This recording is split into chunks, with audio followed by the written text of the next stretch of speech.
ರೈತ ಬಾಂಧವರಿಗೆಲ್ಲ ನಮಸ್ಕಾರ. ನಾನು ಅಶೋಕು. ನಮ್ಮ ತೋಟದಲ್ಲಿ ಇವತ್ತು ತೆಂಗಿನಕಾಯಿಯನ್ನು ಕಟಾವು ಮಾಡಲು ಬಂದಿದ್ದಾರೆ. ತೆಂಗಿನಕಾಯಿಯನ್ನು ಯಾವ ರೀತಿ ಕಟಾವು ಮಾಡ್ತಾರೆ ಈ ವಿಡಿಯೋದಲ್ಲಿ ಸಂಪೂರ್ಣವಾಗಿ ತಿಳಿಸುತ್ತೇನೆ. ಅದರ ಜೊತೆಗೆ ನಿಮ್ಮ ತೋಟದಲ್ಲಿ ತೆಂಗಿನಕಾಯಿ ಕಟಾವು ಮಾಡಲು ಬೇಕಾಗಿದ್ದರೆ ಇವರನ್ನು ಸಂಪರ್ಕಿಸಬಹುದು. ಇವರದು 10 ರಿಂದ 15 ಜನದ ಒಂದು ದೊಡ್ಡ ಟೀಮ್ ಇದೆ ಸ್ನೇಹಿತರೆ. 5 ಎಕರೆ, 10 ಎಕರೆ, 50 ಎಕರೆ, 100 ಎಕರೆ, ಎಷ್ಟೇ ಎಕರೆ ತೆಂಗಿನ ತೋಟ ಇದ್ದರೂ ಸಹ ಬಂದು ಕಾಯಿಯನ್ನು ಕಟಾವು ಮಾಡಿ ಕೊಡುತ್ತಾರೆ.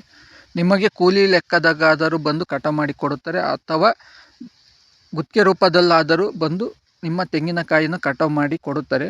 ಜೊತೆಗೆ ನಿಮಗೆ ಲೇಬರ್ಸ್ಗಳ ಸಮಸ್ಯೆ ಏನಾದರೂ ಇದ್ದರೆ ಅವರು ಲೇಬರ್ಸ್ಗಳನ್ನ ಕರ್ಕೊಂಬಂದು ನಿಮ್ಮ ತೋಟದಲ್ಲಿರುವ ತೆಂಗಿನಕಾಯಿಯನ್ನು ಒಂದು ಕಡೆಗೆ ತುಂಬಿ ಹಾಕುತ್ತಾರೆ ಸ್ನೇಹಿತರೆ. ಮೊದಲಿಗೆ ತೋಟಕ್ಕೆ ಬಂದ ಕೂಡಲೇ ಗಣವನ್ನು ರೆಡಿ ಮಾಡಿಕೊಳ್ಳುತ್ತಾರೆ. ಗಣಕ್ಕೆ ಕುಡ್ಲು ಕಟ್ಕೊಳೋದು ಅಥವಾ ತಲ್ಪೆ ಅಂತ ಹಾಕ್ಯಂತಾರೆ ಸ್ನೇಹಿತರೆ. ಏಕೆಂದರೆ ಗಣಗಳು 7 ಮಾರು ಇರ್ತವೆ, 8 ಮಾರಿಂದು ಮರ ಇರುತ್ತದೆ. 1 ಮಾರು 2 ಮಾರು ಸಾಲ್ಟೇಜ್ ಬರುತ್ತಲ್ಲ, ಅವಾಗ ಏನು ಮಾಡ್ತಾರೆ, ಒಂದು ಸ್ವಲ್ಪ ಅಡ್ಜಸ್ಟ್ಮೆಂಟ್ ಮಾಡ್ಕೊಂಡು ಉದ್ದ ತಲ್ಪೆ ಅಂತ ಕಟ್ಕೊಂಡು ಆ ಉದ್ದ ಇರೋ ತೆಂಗಿನ ಮರನೂ ಸಹ ಬಿಡದಂಗೆ ನಿಮಗೆ ತೆಂಗಿನಕಾಯಿಯನ್ನು ನೀಟಾಗಿ ಕಟಾವು ಮಾಡಿ ಕೊಡುತ್ತಾರೆ ಸ್ನೇಹಿತರೆ.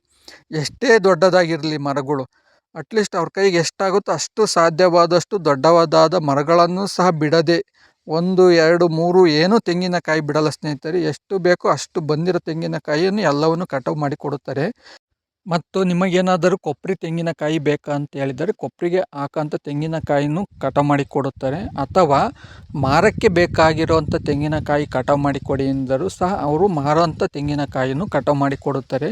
ನೀವು ಮುಂಚೆನೇ ಹೇಳ್ಬೇಕು ಸ್ನೇಹಿತರೆ, ಕೊಬ್ಬರಿ ಹಾಕೋ ತೆಂಗಿನಕಾಯಿ ಅಂದರೆ ಒಂದು ಸ್ವಲ್ಪ ಹಣ್ಣಾಗಿ ಚೆನ್ನಾಗಿ ಬಲ್ತಿರ್ತವೆ, ಅಂಥವು ಕೊಬ್ಬರಿ ಹಾಕಿದರೆ ಸೂಕ್ತ ಅಲ್ಲ, ಅಂಥ ಮಾತ್ರ ಕಟಾವು ಮಾಡ್ತಾರೆ.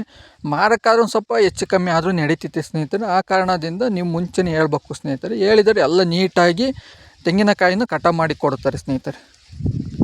ನಮ್ಮ ತೋಟದಲ್ಲಿ ಎಲ್ಲ ತೆಂಗಿನ ಮರದಲ್ಲಿರುವ ತೆಂಗಿನಕಾಯಿಯನ್ನು ಕಟಾವು ಮಾಡಿದ್ದರು. ಆ ತೆಂಗಿನಕಾಯಿಯನ್ನು ತೆಗೆದುಕೊಂಡು ಹೋಗೋಕ್ಕೆ ರಥ ಇತ್ತು ಸ್ನೇಹಿತರೆ. ಇದು ನನ್ನ ಗೆಳೆಯನ ರಥ.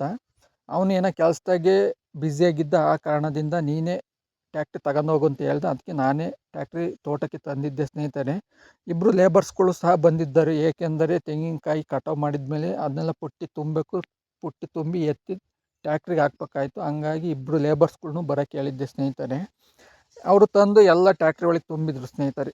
ಯಾವುದನ್ನೂ ಬಿಡಲಿಲ್ಲ ಸ್ನೇಹಿತರೆ. ಕ್ಲೀನಾಗಿ ಎಲ್ಲೆಲ್ಲಿ ಒಂದು ಕಾಯಿನೂ ಮರ್ತ ಬಿಡ್ದಂಗೆ ಏನು ಕಟಾವು ಮಾಡಿರ್ತಾರೆ ಎಲ್ಲ ಕಟಾವನ್ನು ಕ್ಲೀನಾಗಿ ಆರಿಸಿ ಎಲ್ಲ ತೆಂಗಿನಕಾಯಿಯನ್ನು ಆರಿಸಿ ನಮ್ಮ ರಥದ ಮೇಕೆ ಹಾಕಿದರು ಸ್ನೇಹಿತರೆ. ಗೆಳೆಯರು, ಈ ವರ್ಷ ಅಂತ ಹೇಳ್ಕೊಳಂಗೇನು ತೆಂಗಿನಕಾಯಿ ಬೀಳಲಿಲ್ಲ ಸ್ನೇಹಿತರೆ. ಏಕೆಂದರೆ ಹೋದ ವರ್ಷದ ವಾತಾವರಣ ಸರಿ ಇರಲಿಲ್ಲ. ಆ ಕಾರಣದಿಂದ ಇಳುವರಿ ರೋಗ ರುಜಿನ ಹಿಂಗೆಲ್ಲ ಇತ್ತು ಸ್ನೇಹಿತರೆ. ಇಳುವರಿ ಕಡಿಮೆ ಆಗಿತ್ತು. ತೆಂಗಿನಕಾಯಿ ಕಟಾವು ಮಾಡಿದ ಮೇಲೆ ಮನೆಯಿಂದ ಊಟ ತಂದಿತ್ತು ನಮ್ಮ ಅಪ್ಪಾಜಿ. ಎಲ್ಲರಿಗೂ ಊಟ ಬಡಿಸ್ತಾ ಇತ್ತು ಸ್ನೇಹಿತರೆ. ಊಟ ಮಾಡಿ ಮತ್ತೆ ಇನ್ನೊಂದು ತೋಟಕ್ಕೆ ಹೋದ್ವು.